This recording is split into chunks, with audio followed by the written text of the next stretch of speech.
Hello, I'm Avery Brooks. You're about to experience the very first episode from the Star Trek Deep Space Nine Chronicles entitled Emissary. Have you ever noticed how much time and effort it took to launch this series? Well, let me throw out a few interesting facts. For the 2-hour premiere, 250 special effects shots had to be created. 3 enormous sound stages on the Paramount lot were needed to film the pilot. And in the end, it took almost 200 people over 5 months to complete just 85 minutes of film. Is that it? But all that hard work paid off. When this episode debuted in January 1993, it became the highest-rated premiere in syndication history. So sit back and enjoy the very beginning of Star Trek Deep Space Nine, Emissary.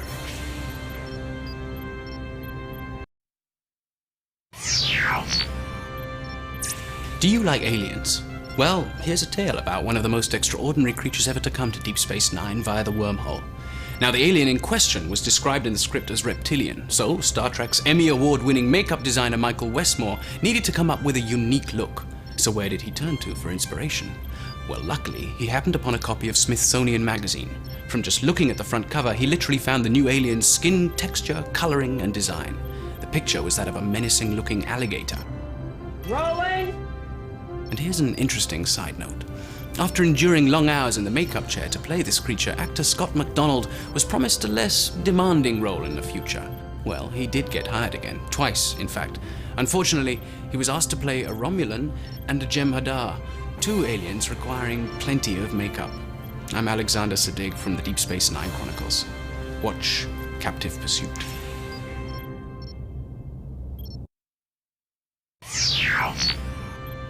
Armin Shimmerman here to introduce a classic episode of Star Trek Deep Space Nine entitled The Nagus.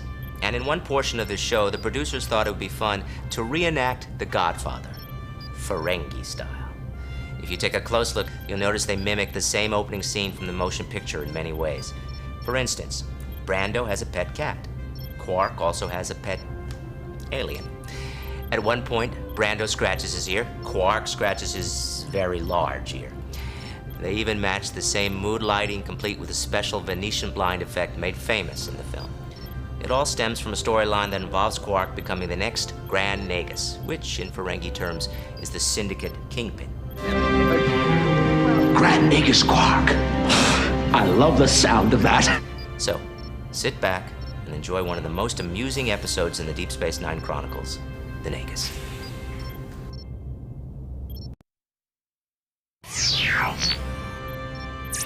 I'm Terry Farrell, and welcome to a classic episode from the Deep Space Nine Chronicles. This show centers around Kira's discovery of an alleged Cardassian war criminal and her search for vengeance. It's the first episode that truly probes the volatile relationship between 2 races that figure prominently in the series, the Bajorans and the Cardassians. It reveals the tragic backstory of Kira's people who are tortured in barbaric prison camps. And what results is another timeless Star Trek drama examining human nature. Much in the same way classic films like Schindler's List and Judgment at Nuremberg dealt with the same subject. The Cardassian suspect in our episode is played by veteran actor Harris Yulin, who has starred in such films as Clear and Present Danger and Ghostbusters 2. I did what had to be done. From Star Trek Deep Space Nine's first season, we present one of our finest episodes, Duet.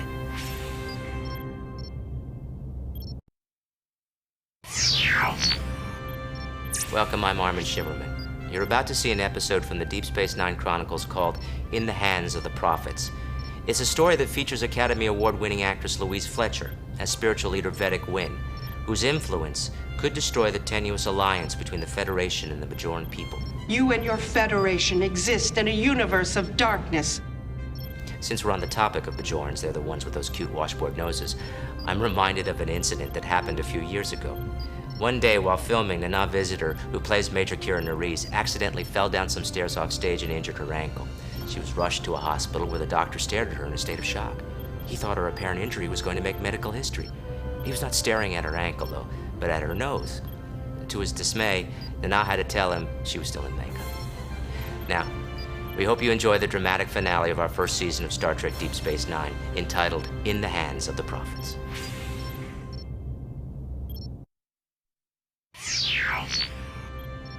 You're about to see an episode from the Deep Space Nine Chronicles that made the Final Frontier history books. That's because it's the first three-part episode in the Star Trek legacy. And part one has plenty of high drama, from Kira risking life and limb to rescue a forgotten national hero, to a very strong threat of civil war looming throughout the station and the planet below. I'm Armin Shimmerman. We hope you enjoy Star Trek Deep Space Nine's The Homecoming.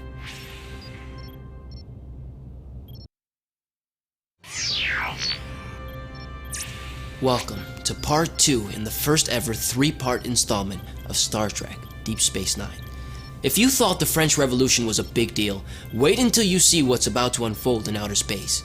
The fate of the crew of Deep Space Nine and a whole section of the galaxy is up for grabs. We gotta leave. And this episode is extra special because it features a slew of famous guest stars. Richard Beymer, who starred in West Side Story. Philip Anglin, Broadway's original Elephant Man. And last but not least, the Academy Award-winning actress from One Flew Over the Cuckoo's Nest, Louise Fletcher. This is one of her many guest appearances as Vedic Wynn, a spiritual leader with mysterious motives. I'm Cirroc Lofton. We hope you enjoyed the star-studded episode from the Deep Space Nine Chronicles, entitled The Circle.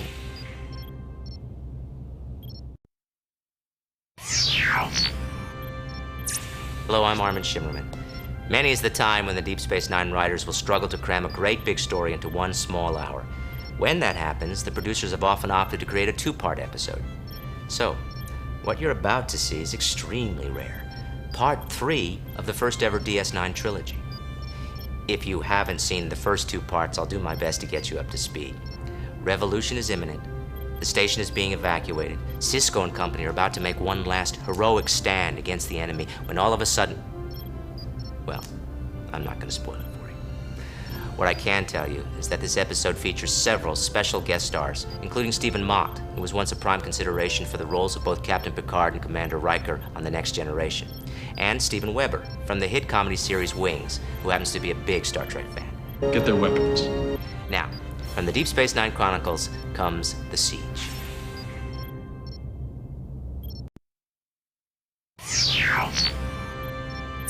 If you love a good mystery, you're going to love this episode from the Deep Space Nine Chronicles, entitled Necessary Evil. Security Officer Odo becomes a real gumshoe as he tries to find clues to a 5-year-old murder.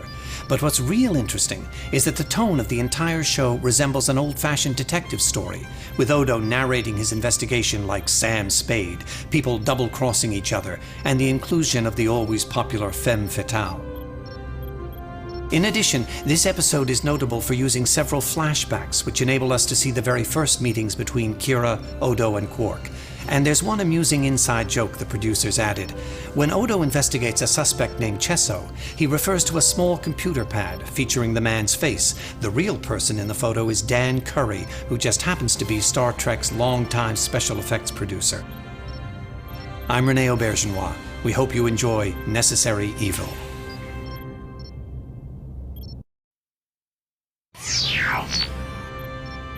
Have you ever had one of those days when you thought you were losing your mind, or suffered a momentary lapse of reason? Well, that's what happens to Miles O'Brien in this episode from the Deep Space Nine Chronicles. And as the story progresses, he really starts going off the deep end. Now, rumor has it that the producers and writers love to put O'Brien through these kinds of emotional roller coasters. For instance, he's been the victim of grisly torture by the Cardassians, suffered the worst kind of family squabbles in the galaxy, and was a tormented slave laborer in an alternate universe. I gotta tell you, it's no bed of roses for this guy. But the producers were very intent on designing this character as a kind of everyman, who can bring these futuristic tales from the final frontier right down to Earth. The end result? Thought-provoking stories about the human spirit, which has been the cornerstone of Star Trek from the beginning. I'm Cirroc Lofton. I hope you enjoy this episode, entitled Whispers.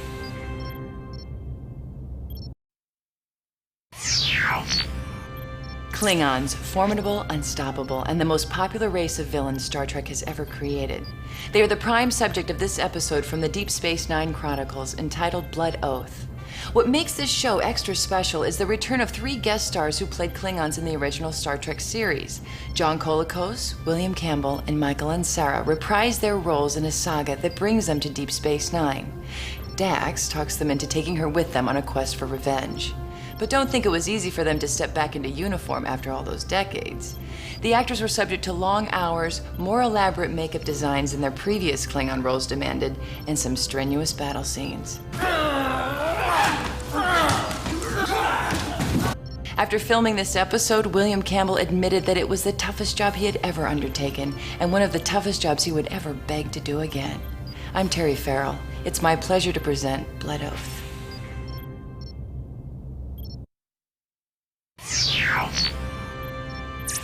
Hi, I'm Alexander Siddig. One of the most interesting characters ever created for this series is an enigmatic Cardassian tailor named Garak, played by Andrew Robinson. I have nothing to hide. In this story, he takes center stage when Dr. Bashir tries to remove an addictive brain implant that's slowly killing him.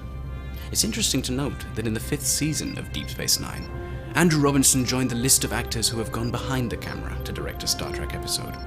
The list includes Jonathan Frakes, Patrick Stewart, and LeVar Burton from The Next Generation, Robert Duncan McNeil from Voyager, and Avery Brooks and Rene Auberjonois from Deep Space Nine. Also, you may recognize an actor from the popular television series Grace Under Fire, Paul Dooley, who guest stars as Garak's former Cardassian mentor. Now, from the Deep Space Nine Chronicles, we present The Wire.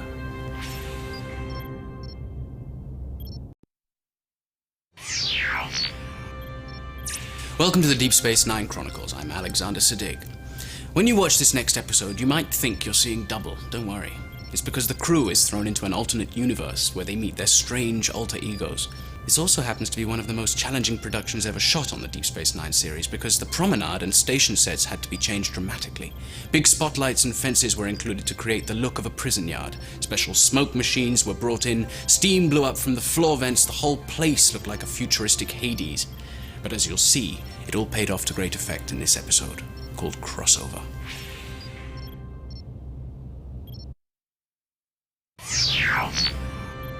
Drama, passion, mystery, murder. All that and more can be found in this provocative episode from the Deep Space Nine Chronicles. In the story, Kira discovers that her lover could be responsible for the massacre of dozens of her fellow freedom fighters. And it features two familiar guest stars in the DS9 legacy. Philip Anglem, famous for his Broadway role in The Elephant Man. Truth is not always easy to recognize. And Camille Saviola as Kaiopaka, whom viewers may recognize from her many appearances in Woody Allen's films. The title of the episode, The Collaborator, can also be interpreted as the way many of the DS9 scripts are written. The story was dreamed up by Paramount promotion executive Gary Holland, who in turn worked with writer-producers Ira Stephen Bear and Robert Hewitt Wolfe. Now that's what I call collaboration. I'm Avery Brooks. We hope you enjoy The Collaborator.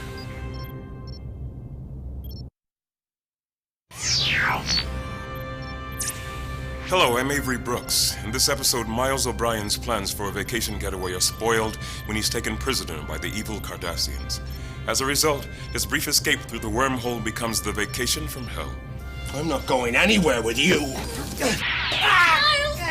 Now, since the wormhole is one of the essential story ingredients in many of the episodes, you might be wondering from where the idea first came.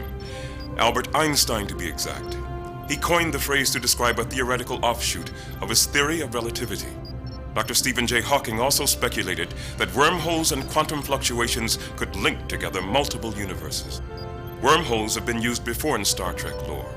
One swallowed up a pair of Ferengi on The Next Generation. Right where I expected it to be. Now, from the Deep Space Nine Chronicles comes Tribunal, my television directorial debut.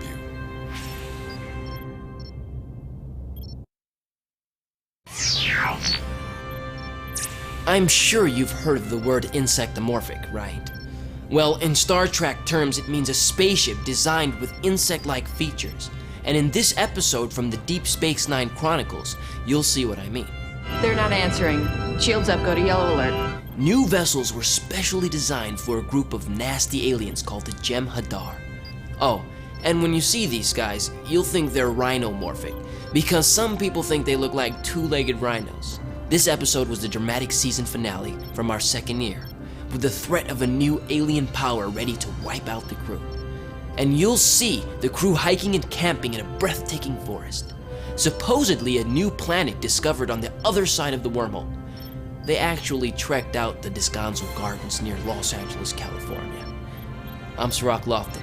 There's plenty of thrills coming your way in the Jem'Hadar.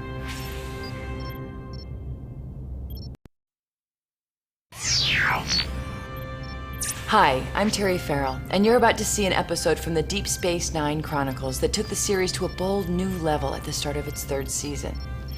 Audiences were introduced to a powerful warship called the Defiant. Benjamin Sisko uses the ship to defend the space station from an invasion by the dreaded Dominion. Set course for the Corona system. Warp 7. Engage. Adding a starship to the series created a lot of new storytelling possibilities. First, it meant the crew could have a different set of adventures off the station. It also made it easier to shoot scenes with more people inside a bigger vessel rather than in the cramped quarters of those little runabouts. And finally, it allowed Sisko to truly live up to those immortal words spoken by two other famous captains before him, to boldly go where no one has gone before. See for yourself in The Search, Part 1.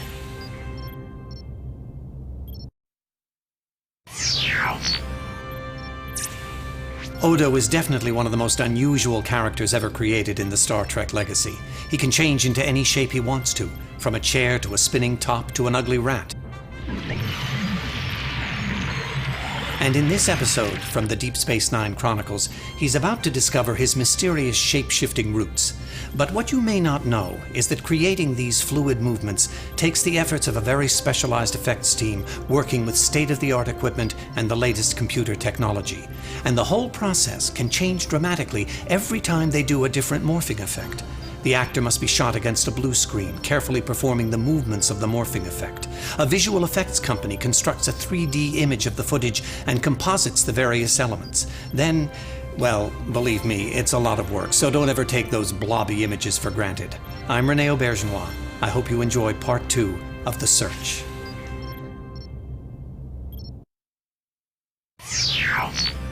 Ready for a shotgun wedding? Hello, I'm Armin Shimmerman. And in this episode from the Deep Space Nine Chronicles, my character, Quark, is about to walk down the aisle with none other than a Klingon bride. How he gets there makes for a wonderfully told tale of comedy and heroism.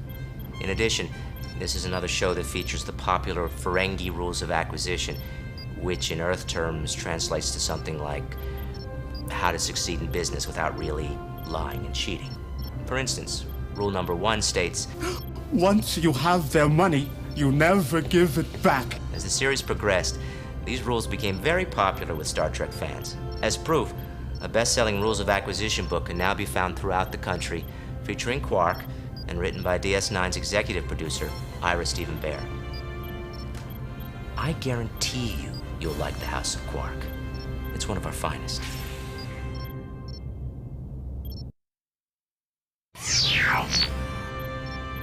This episode, called Civil Defense, features a great performance by regular bad guy Mark Alaimo as Gul Dukat, who savors every moment of the crew's predicament. This bottle show, an episode that saves money by using existing sets and limited extras, also featured Kalamini, who at the time had been rumored by the fans to have left the show. Mark Alaimo now holds the honor of having played more characters on Star Trek than any other actor. For instance, he played the dog-faced creature on the Next Generation episode Lonely Among Us. He starred as one of the first Cardassians ever to be seen in the Star Trek legacy, and he also was the first Romulan to appear on the Next Generation, breaking a 20-year hiatus for that race of highbrowed aliens. I'm Cirroc Lofton for the Deep Space Nine Chronicles.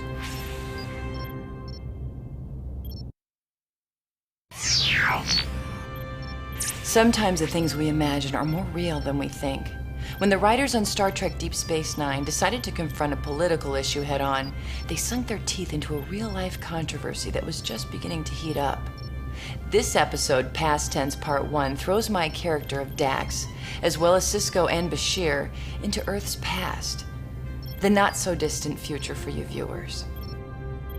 There's a law against sleeping in the streets.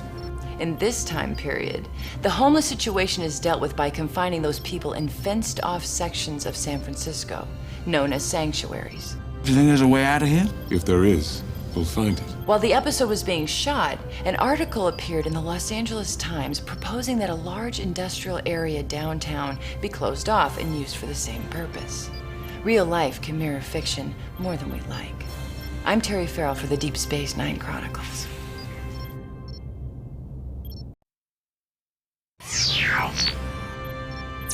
What if two characters from Deep Space Nine were on Earth at precisely the same time as Captain Kirk and Mr. Spock?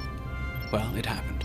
I'm Alexander Siddig for the Deep Space Nine Chronicles. In this episode, Past Tense Part 2, there's a scene where Kira and O'Brien beam down to Earth's past. They land in San Francisco in the 30s, and if you look closely, there's a poster on the wall for a boxing event. It's the same poster seen in the original series episode, The City on the Edge of Forever. While Kira and O'Brien search for their friends in San Francisco, Kirk and Spock attempted to repair the timeline a few thousand miles away in New York. There's another link to Star Trek's past in this episode. One of the crazy homeless men who insists he keeps seeing spacemen is played by Clint Howard, director Ron Howard's younger brother. Whoosh!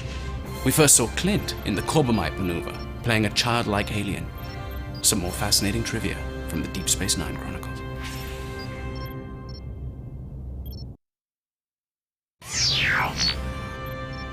Be careful where you go. You never know when you might stumble into a mirror universe. An alternate reality where the people are the same, only different. Star Trek went there the first time back in the original series in the episode Mirror Mirror. This episode, Through the Looking Glass, is the second time Deep Space Nine crossed over. Now Sisko must step into the shoes of his alter ego and lead the rebels to victory. You'll also see Voyager's Tim Russ making a guest appearance. Tim has the distinction of being the only actor who's appeared in all of the current Star Trek series, as well as the feature films. If you're wondering why, in this mirror universe, there is no sign of Odo or Quark, they were bumped off the last time Deep Space Nine ventured there. And someone's gonna get taken out this time too. I'm Terry Farrell for the Deep Space Nine Chronicles.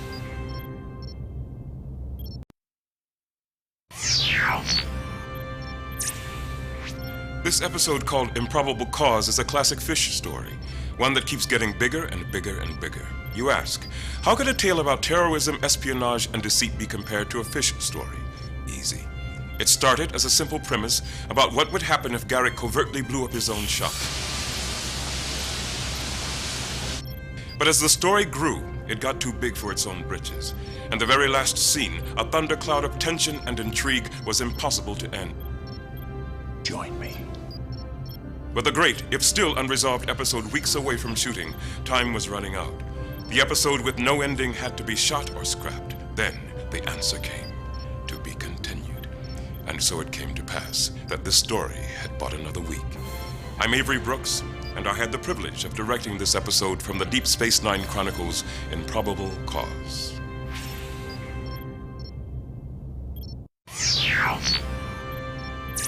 I'm Rene Aubergenois for the Deep Space Nine Chronicles.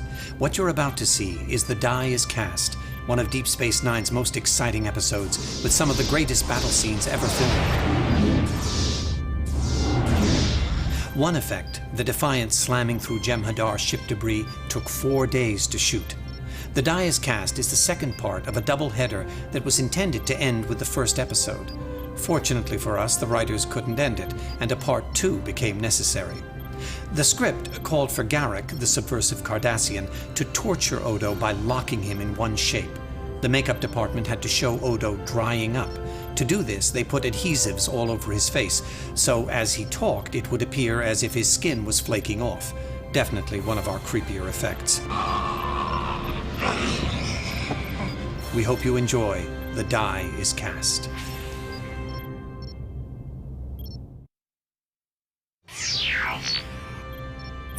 To boldly go where no one has gone before can also mean to boldly go where some have been, only it may be harder to get there. Retracing the footsteps of an historical journey is what Sisko takes on in this episode, Explorers. Using an ancient space sailboat designed by Industrial Light and Magic and inspired by the writings of Jules Verne, Sisko and Jake try to prove that a trip could have been made centuries before. Also in this episode, there's the first mention of a bathroom in Star Trek history. We always wondered about that. Listen closely when O'Brien and Bashir have a few too many and sing an old English banty called Jerusalem. We have built Colomini selected this song himself. I'm Cirroc Lofton for the Deep Space Nine Chronicles.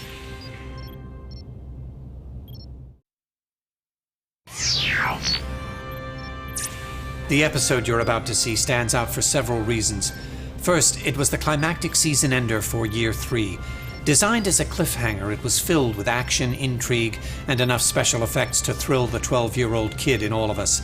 The closing scene, a hand-to-hand struggle between Odo and another changeling, played by Lawrence Pressman, needed to be shot over and over again with the actors matching their movements precisely in a variety of different shots.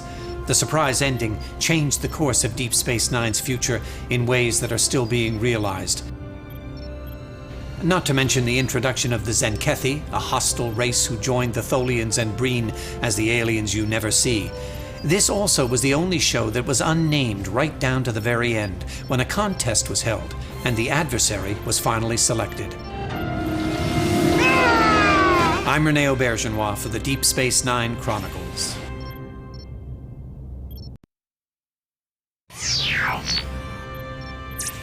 Considered by many fans to be one of Star Trek Deep Space Nine's best episodes, The Visitor was nominated for a Hugo Award, science fiction's highest honor. When Sisko gets lost in time, his young son Jake grows old before his very eyes. This show features Tony Todd as the grown-up Jake. Tony appeared several times as Worf's brother, Kurn, both on The Next Generation and Deep Space Nine. This is also the first DS9 episode set in a possible distant future, where Nog becomes a Starfleet captain. And you'll never guess who ends up running Quark's bar. If you guessed Rom, you're not even close. How about Morn? Morn, by the way, was named in honor of the famous Cheers barfly, Norm. Plus, the young writer-to-be is played by Rachel Robinson, the daughter of Andrew Robinson, who plays the spy-turned-tailor, Garak. I'm Cirroc Lofton for the Deep Space Nine Chronicles.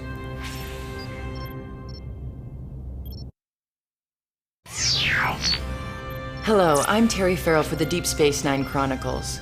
When the original Star Trek series was created, Gene Roddenberry's intent was to take very specific social commentary and slip it past the censors by masking it as science fiction. Perhaps that's why Star Trek has survived all these decades.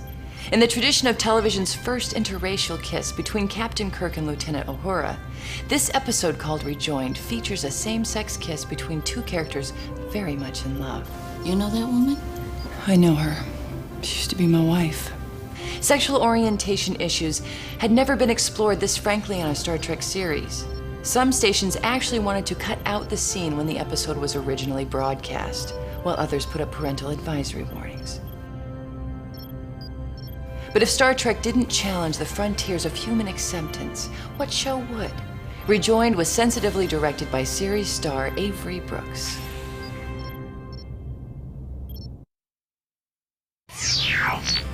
Hello, I'm Avery Brooks for the Deep Space Nine Chronicles.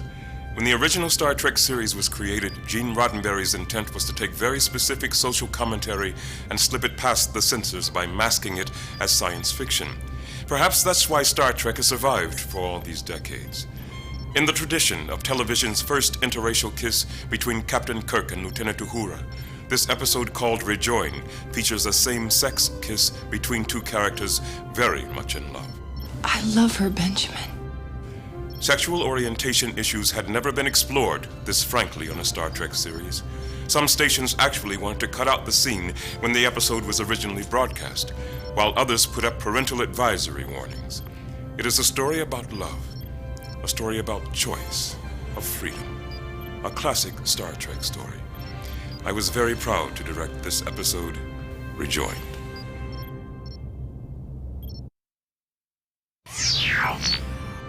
It's July of 1947. In a place called Roswell, an event shook the world. The first reported flying saucer crash-landed in New Mexico, and the government recovered the wreck, deceased aliens and all. Now, no one knows if this is actually true, but if it were, could it be possible that those aliens were not Martians at all, but Ferengi? According to this episode, Little Green Men, Star Trek proposes that's precisely what occurred. But Little Green Man is much more than a comical spoof. It was conceived as an homage to all the great science fiction films of the 50s, the B-movies that played to packed drive-ins around the country.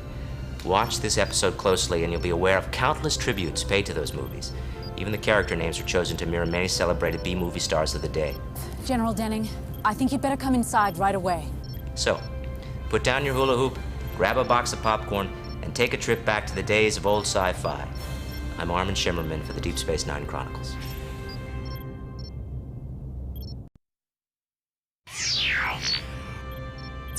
Imagine your ultimate fantasy at your very fingertips. Well, on Deep Space Nine, our unique holosuites can make that possible. With three-dimensional holographic technology and transporter beams, we not only see pure fantasy, but can touch it as well. And scientists at the University of Illinois want to make it a reality. They've created a virtual reality simulator called the Cave that tricks the mind into a myriad of alternate realities. Who knows? Before long, we could all have holosuites in our own living rooms. I'm Alexander Siddig for the Deep Space Nine Chronicles.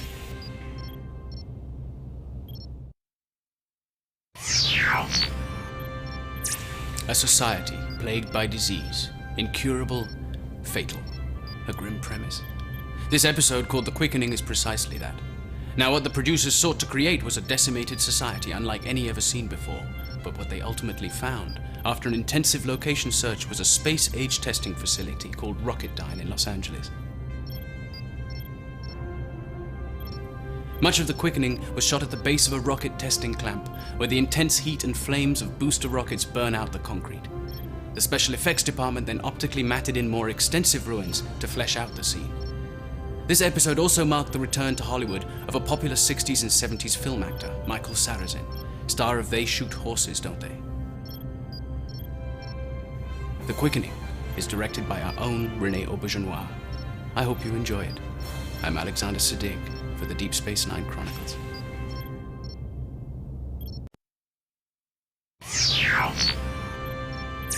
This episode, Broken Link, was the season finale for the 4th year. It tied up story elements introduced in the previous year's ender, The Adversary. In Broken Link, Odo is called back home by his people to be judged for killing another changeling in The Adversary, something no other changeling has ever done. This show also marked the second time that Deep Space Nine shot a nude scene. A nude scene on Deep Space Nine? Well, when you play a shapeless character, sometimes clothes get in the way. So in one of the final moments on the Founder's homeworld, the scene had to be shot with Odo wearing nothing but his makeup. Salome Jens makes her 3rd appearance as the female shapeshifter, and Robert O'Reilly appears once again as Gowron. Or does he? The surprise ending of Broken Link will keep you guessing. I'm René Auberjonois for the Deep Space Nine Chronicles.